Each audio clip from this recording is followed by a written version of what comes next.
Up next, our panel on Beyond the Trades. Please welcome Michael Chiappetta of Accenture, Patty Keenan of Miller Electric, Al Crook of Zurich, and moderator Ahnna Smith of Education Strategy Group. Getting to see people off cameras. Wonderful. Really excited that we get to follow those last two panels as we're talking about talent development here in Chicago. We're talking about talent development and opportunity for returning citizens. And I have the pleasure of moderating this amazing group of experts and leaders on yet another pathway to opportunity, not just for an individual, but also for business success. So that's the theme that we're going to elevate here. My name is Ahnna Smith, and I lead talent at Education Strategy Group. We're a consulting firm working nationwide, focused on talent ecosystems. So I hope that this whole panel is a give, not from me, but from these amazing individuals you'll hear more about, because I get to enable systems that are trying to expand opportunity through apprenticeship and other talent development programs.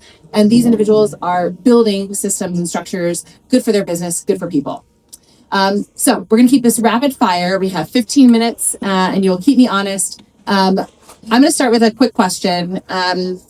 Your companies are operating in sectors that aren't traditionally known for apprenticeship. Tell me about what assumption or misunderstanding you had to encounter as you built or grew your program, and what was the unlock that finally clicked? Patty, I'll start with you. Okay, thank you very much. So in my industry, in the construction industry, apprenticeships did exist, but not within the office. It was only through the IBEW, as well as the National Electrical Contractors Association.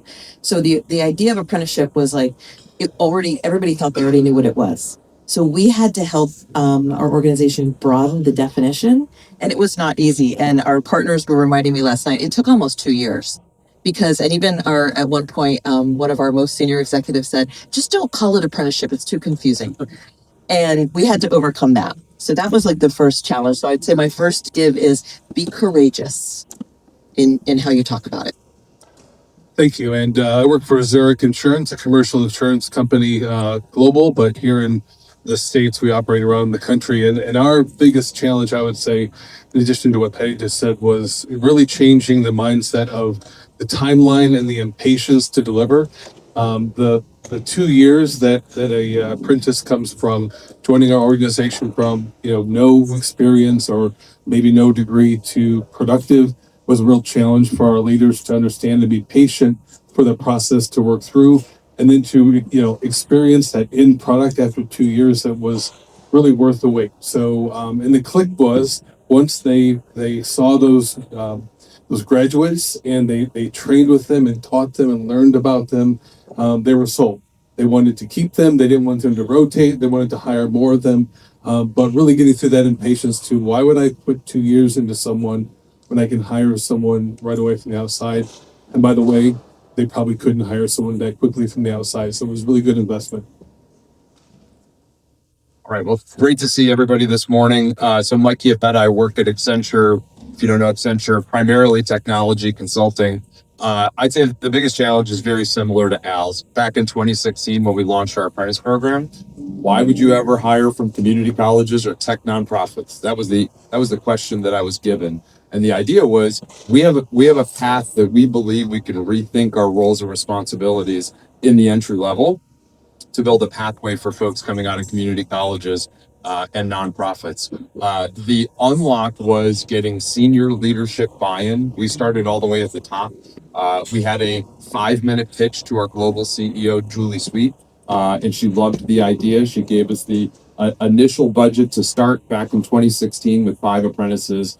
The next level down was at Accenture, you have clients and all the clients have account leads. We had to basically get buy-in from them. So we hired all of our apprentices, and then we did a happy hour meet and greet with the leaders and our apprentices. Some of the leaders voiced to me, this is crazy, what are we doing? By the end of the happy hour, they're like, I love all of these people, let's hire more. And then from there, we grew to 40 US cities and 2,700 apprenticeships hired at Accenture to date, and just growing from there. So hearing a theme of show, don't tell, and knowing the barriers that you're facing and your colleagues enough to how to unlock that. I also know that you all didn't do these alone. right? It is not only internal navigating that you had to do, but also within your communities. Tell me more about who the partners were, the enabling conditions, workforce boards, intermediaries, educational partners. Who helped you to grow and scale the work that you're doing? And what does that tell us about, and many of the folks in the room who are those partners outside of businesses, what businesses really need to make this work? Okay, thank you. This is my favorite question. So I'm very happy to report that we now, Miller Electric Company, has the largest and fastest growing project management apprenticeship of any industry in the country. And thank you. And there's no way, I had no idea how to do this. So that's kind of my give is, again, be courageous. Our partners from American Apprenticeships work, I guess there are intermediaries. So Nick New and Charlie Cornish, raise your hands, please. Could not have done it without them, along with the Florida Department of Education, who gave us our first grant for $500,000 from their Pathway to Career Opportunities grant, and then a second grant for $850,000. Again, couldn't have done it without Nick and Charlie. In addition to that, we have this network of coaches who came to us through AAW throughout the country. The other two I want to add that we just signed with last week is we've made the decision to invest with both United Way of Northeast Florida and Junior Achievement of Northeast Florida, where they're going to bring us, so K through 12, we'll start to really be able to reach kids at the elementary, middle, high school level through Junior Achievement, as well as United Way for getting people off the sidelines and into the workforce. So a lot of partners. Thank you. And thank you for that great question. Apprenticeship is absolutely an opportunity you cannot do alone. So in addition to our own leaders, as Mike mentioned, the partnership with the executives is critical, but you need an education partner. You need the partnership with a local, sort of intermediary if you have it. But for certain, we needed the partnership with the Department of Labor, both at the federal level and the state level, to, at the time, curate and develop the legislation and the environment to operate successfully in an apprenticeship model. Our lawyers were at our door asking questions like, "Well, what do we pay when they're studying at home? Is that study time count as work time? And what if they put it in later?" And we had to work through all of that because, as you would know, in the U.S., the apprentice model, especially in a corporate environment, is not mature. So we really needed those partnerships. And then I'll kick off one of the partnerships, and I know Mike will mention it too. But we had a great partnership 11 years ago when I met him at a small breakfast with my CEO, his CEO, and the CEO of Aon and the HR liaison, where we just talked about growing apprenticeship in Chicago. And that was where we created the Chicago Apprentice Network. It had 3 companies in it, 0 apprentices. And I'll let Mike talk about where we are today, but it really is a network to share and an early give. I know both of us would be glad to speak to anyone who would like to have tools that we didn't have to build the apprenticeship to help you in any way connect with companies or hire apprentices. And it's been a pleasure hanging out for the last 11 years. You haven't been able to shake us. So I think I would say the combination of, like Al mentioned, the employers, the talent providers, and then the amplifiers within the community. So the employers obviously starting with 3, and growing all the way through the Chicago Apprentice Network growth, which we launched in 2016 or 17. 110 employers and 2,300 apprenticeships created to date. When we started back then, it was just the 3 of us trying to figure this out. Now there's so many companies and so many amazing examples. The talent providers are key as well. I know Nick Brenner from City Colleges. City Colleges is an anchor in the Chicago market for talent. Other community colleges, nonprofits. There's a lot of talent out there if you just rethink the way that you set up your roles and responsibilities. But there's also the amplifiers as well. So the civic entities and the boards and organizations that have the ears of decision makers. So think of World Business Chicago, the Commercial Club of Chicago, City Civic Committee, Civic Consulting Alliance, P33. All of those, we've all tethered our votes together and we're working together with leaders, because when you start with leaders, it goes a lot faster than starting in the middle and trying to go up. So I think the Chicago Apprentice Network helps to connect all of those together spread the word about apprenticeships being a viable talent strategy, and more importantly, having the apprentices to be our salespeople, which they're been incredible at doing that job. I'm going to dig one notch deeper on that last question because you just named a whole lot of organizations in this space, and that is probably true for everyone's community here. There's a lot of crowdedness of asks from nonprofits, from schools, from after school programs, from internship providers.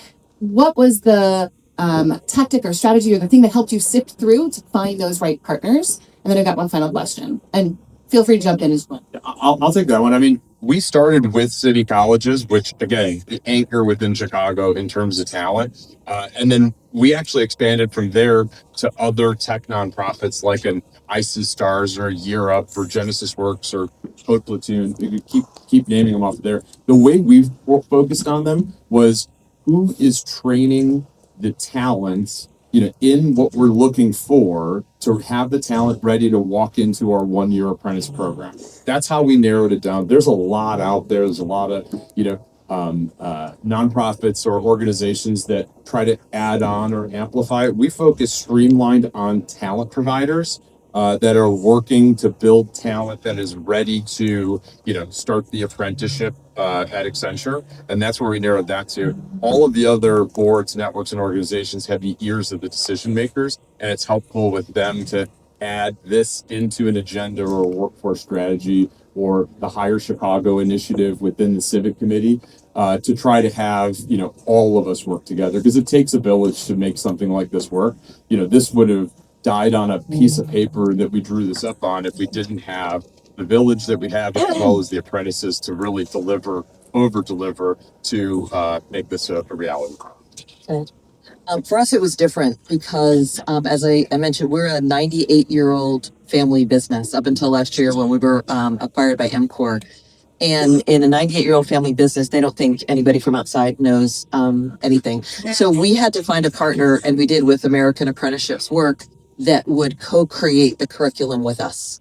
And I didn't know how to write curriculum, but we had to tap into a lot of the wisdom within our own company, and we started with existing employees, and that was really the only way we could make it work.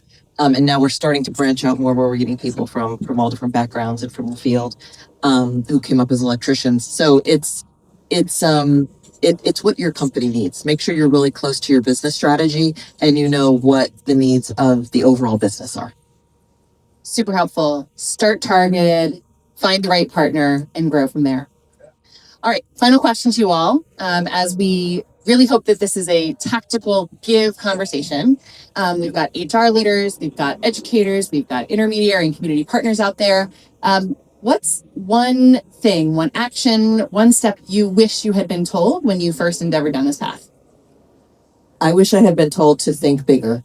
I think what's been wonderful about being in this room, and Angela, thank you so much for inviting me, is that I'm surrounded by a bunch of people who want to change the world. And I will say to you that apprenticeships are the way, the tangible, real world way we can begin to change the world. And I did not think of it that big when we started 5 years ago on this journey. Right? That's a tough one to follow, but I know. So I'd say to the HR leaders out there, the best way to take a look at this, apprenticeships sound complicated when you first start. They are not. So what I'd say your first step is take a look at your organization at your entry-level roles. Where is the biggest group of entry-level hires, whether it's by location or by department or line of business or type of job, and take a look at those. And then take a look at the attrition rate of those entry-level hires. Where you have a high number of entry-level hires and a high attrition rate in the first year, that's a bullseye for apprenticeships. Then there's an opportunity to take a look at the responsibilities tied to those entry-level roles, trim some of those off, feed that over to an apprentice role.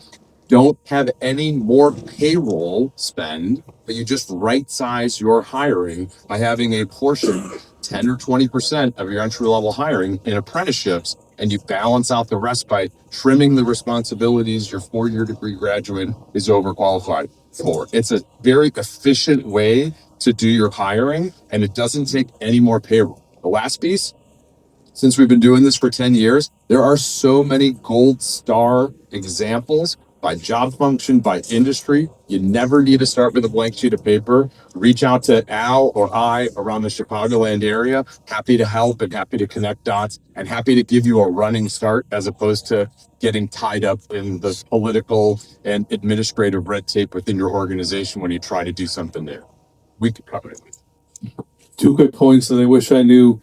I wish I knew that I was right when I said that in any company, every function has apprenticeable jobs. And the word apprenticeable doesn't exist, but I created that so you can use it. The other thing I wish I knew, when it was really hard, I wish I knew how much creating an apprenticeship would affect me as much as it affected the 500 at our company, the thousands at Accenture and the other 10,000 across the country. I wish I knew how much it would affect me as it has affected them in a positive way. They've done it. You can do it. Find them. And thank you. Join me in thanking our panel. Thank you.